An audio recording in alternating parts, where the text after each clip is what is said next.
St. Patrick's Day in the Morning by Eve Bunting, illustrations by Jan Brett. I thought it would be fun to read a St. Patrick's Day book this close to St. Patrick's Day. Jamie wakened early and remembered that it was St. Patrick's Day. He climbed carefully over his big brother Kevin and his bigger brother Sean. The stairs were cold on his bare feet. The kitchen was cold too, the fireplace full of dead ashes like chalk. Nell the sheepdog lay in the rocker. "Here, Nell." Jamie tried to snap his fingers the way Sean did. Nell uncurled herself from the cushions. Jamie sat in the warm spot where she'd slept. St. Patrick's Day in the morning. The green sashes were laid out on the table. The big one was his dad's. The next biggest was Sean's. The next biggest was Kevin's. Their fringes were crusted with gold. There was no sash for Jamie. "It's not fair, Nell," Jamie said. "I want to walk in the parade too. They say I'm too small, that I couldn't get to the top of Acorn Hill, but what did they know?" Jamie slid off the chair. His mother's raincoat hung behind the door. He put it on. He put on his dad's black hat and Sean's sash. He took Kevin's flute from the dresser. "Come on, Nell," Jamie said. Outside, the mountains were as green as cat's eyes. Clouds hung in tatters around their tops. "Head up, chest out," Jamie said. "Follow me."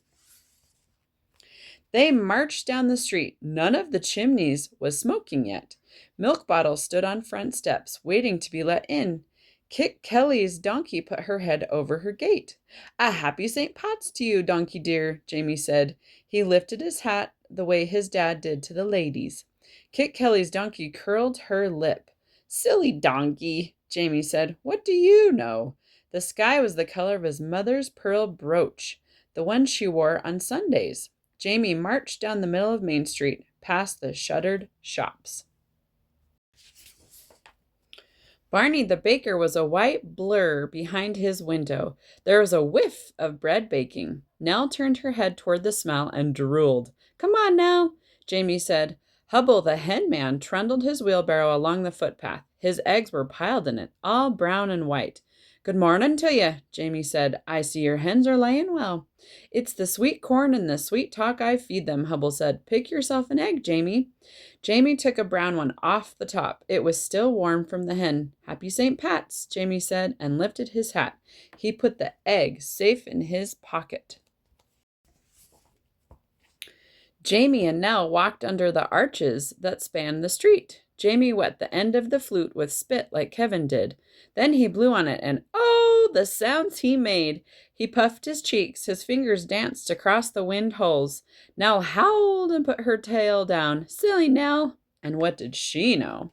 Mad old Mrs. Mulligan threw open her window and leaned out. "Save us all!" she yelled. "It's the terrible noise you're making, Jamie Donovan." She banged her window shut, that mad old Mrs. Mulligan. And what did she know?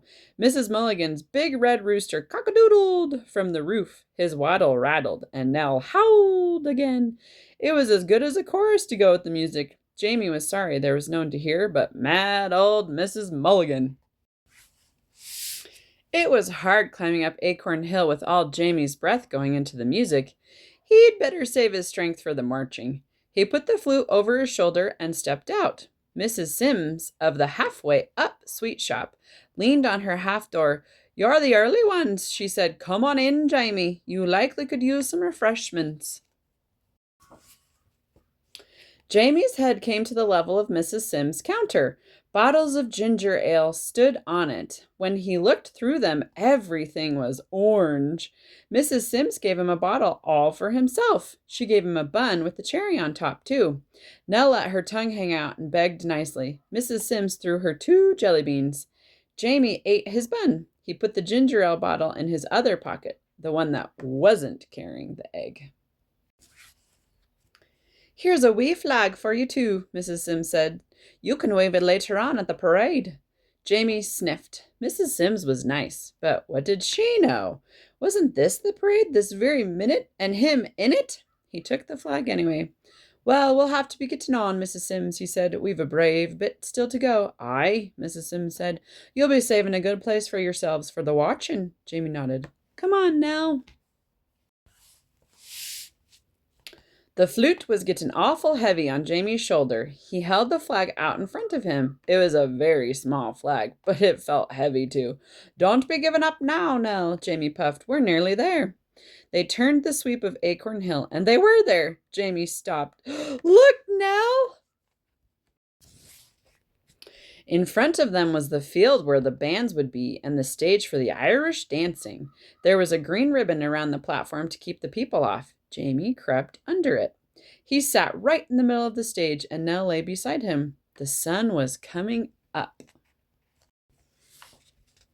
Jamie took the cap off his ginger ale and drank. He poured some in his hand for Nell. And all of them were saying I was too small, he said. What do they know? The sun jumped up like a firecracker from behind the mountain. A happy St. Pat's to you, son, Jamie shouted. The words made a great shimmer of sound in the emptiness.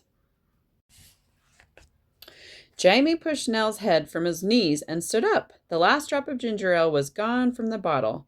He stuck the green and yellow flag in it. Then he put the bottle right in the middle of the stage. See, he told Nell, that means we were here first. We did it, no matter what they said. Now we can go home. It was easy going down Acorn Hill. There was nothing to it at all.